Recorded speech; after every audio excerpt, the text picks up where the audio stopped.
Bismillahirrahmanirrahim. Assalamualaikum warahmatullahi wabarakatuh. Halo anak-anak hebat, apa kabar kalian pagi hari ini? Semoga kalian selalu sehat dan selalu dalam lindungan Allah Subhanahu wa Ta'ala. Amin. Baik, anak-anak hebat, hari ini kita akan belajar tema 2, subtema 2, muatan pelajaran ilmu pengetahuan sosial. Nah, sebelum kita mulai pembelajaran pada pagi hari ini, marilah kita bersama-sama membaca basmalah. Bismillahirrohmanirrohim. Baik, anak-anak hebat, sudah siap untuk belajar hari ini? Kalian harus selalu semangat ya belajarnya dan selalu bersemangat juga untuk mengikuti kegiatan-kegiatan pada hari ini. Anak-anak hebat, sudahkah kalian bersyukur hari ini? Alhamdulillah kalau kalian sudah bersyukur hari ini. Baik, kita sebagai manusia harus selalu bersyukur atas apapun nikmat yang Allah berikan. Karena dengan kita bersyukur, maka Allah akan memberikan nikmat yang banyak untuk kita semua. Jadi, apapun yang kamu dapatkan hari ini, kalian harus banyak-banyak bersyukur ya. Baik, anak-anak hebat, sudah siap belajar hari ini? Hari ini, Bu Guru akan menjelaskan materi yaitu pemanfaatan sumber daya alam dalam kebutuhan kehidupan manusia. Sumber daya alam merupakan sesuatu hal yang berasal dari alam, yang berupa unsur-unsur lingkungan alam, baik fisik maupun hayati, dan dapat digunakan oleh manusia untuk memenuhi kebutuhan hidup dan meningkatkan kesejahteraan hidupnya. Sumber daya alam memiliki peranan penting dalam pemenuhan kebutuhan manusia. Nah, apa saja sih pemanfaatan sumber daya alam yang bisa memenuhi kebutuhan hidup manusia? Pemanfaatan sumber daya alam yang bisa memenuhi kebutuhan hidup manusia ada pemanfaatan sumber daya alam hayati, yaitu berupa tumbuhan, perkebunan dan pertanian, serta hewan. Nah, apa saja pemanfaatan tumbuhan? Tumbuhan bisa dimanfaatkan sebagai bahan makanan, contohnya yaitu padi, jagung, gandum, dan tebu.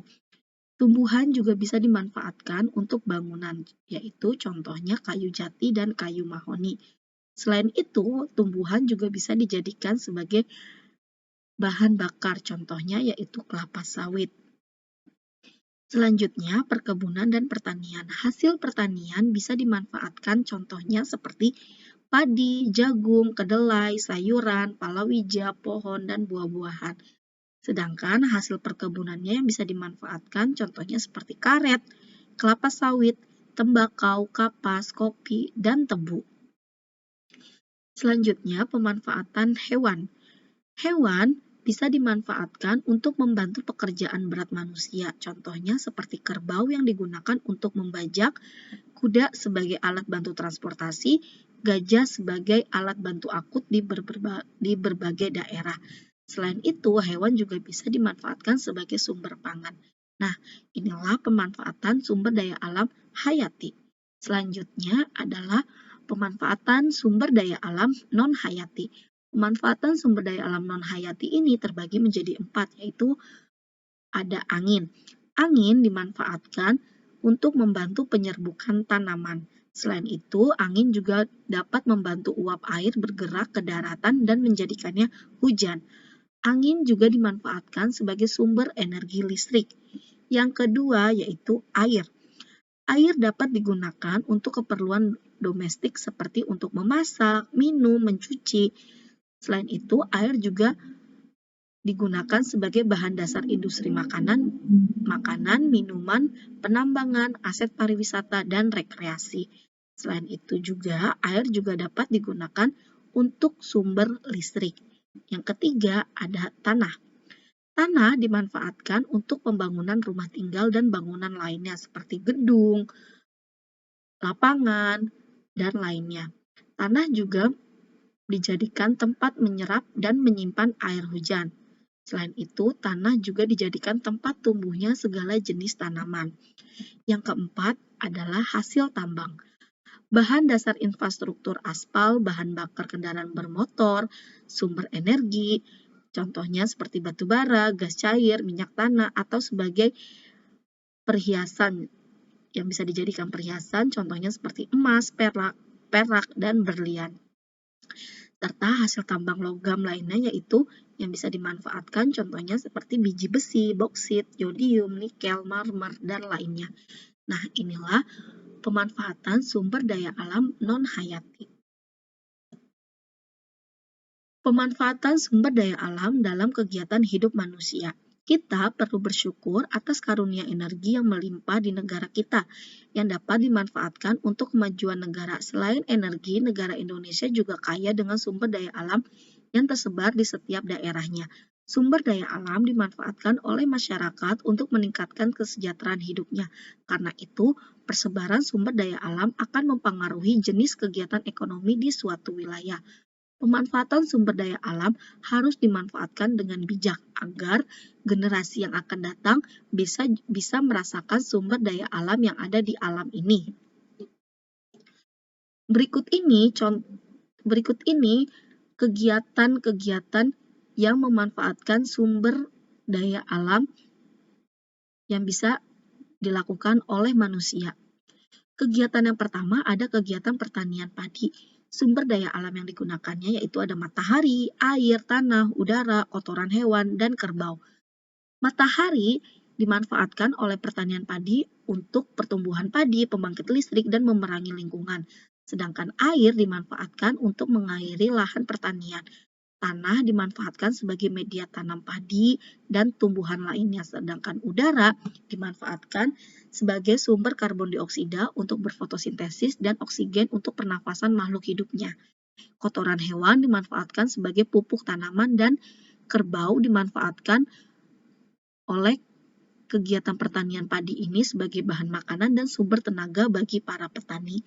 Kegiatan yang kedua yaitu pembuatan ikan asin. Sumber daya alam yang digunakan yaitu ada kayu, garam, dan panas matahari.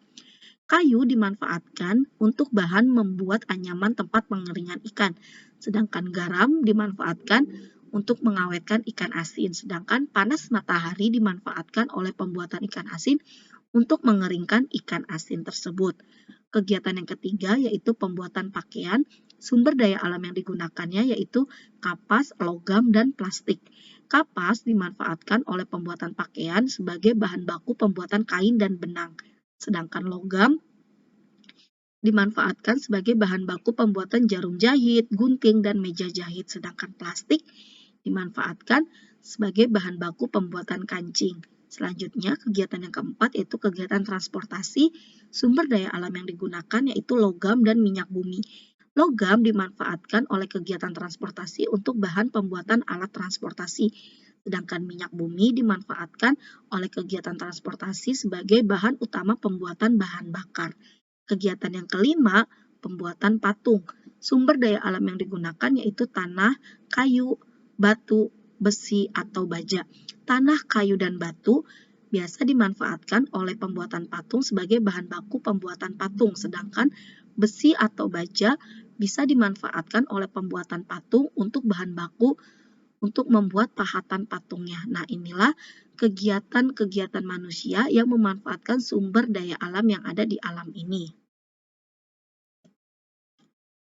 Alhamdulillah, kegiatan pembelajaran ilmu pengetahuan sosial tema 2 subtema 2 sudah selesai ya nak. Terima kasih kalian sudah menyimak video pembelajaran hari ini dengan selesai.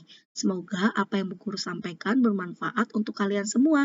Terima kasih. Assalamualaikum warahmatullahi wabarakatuh.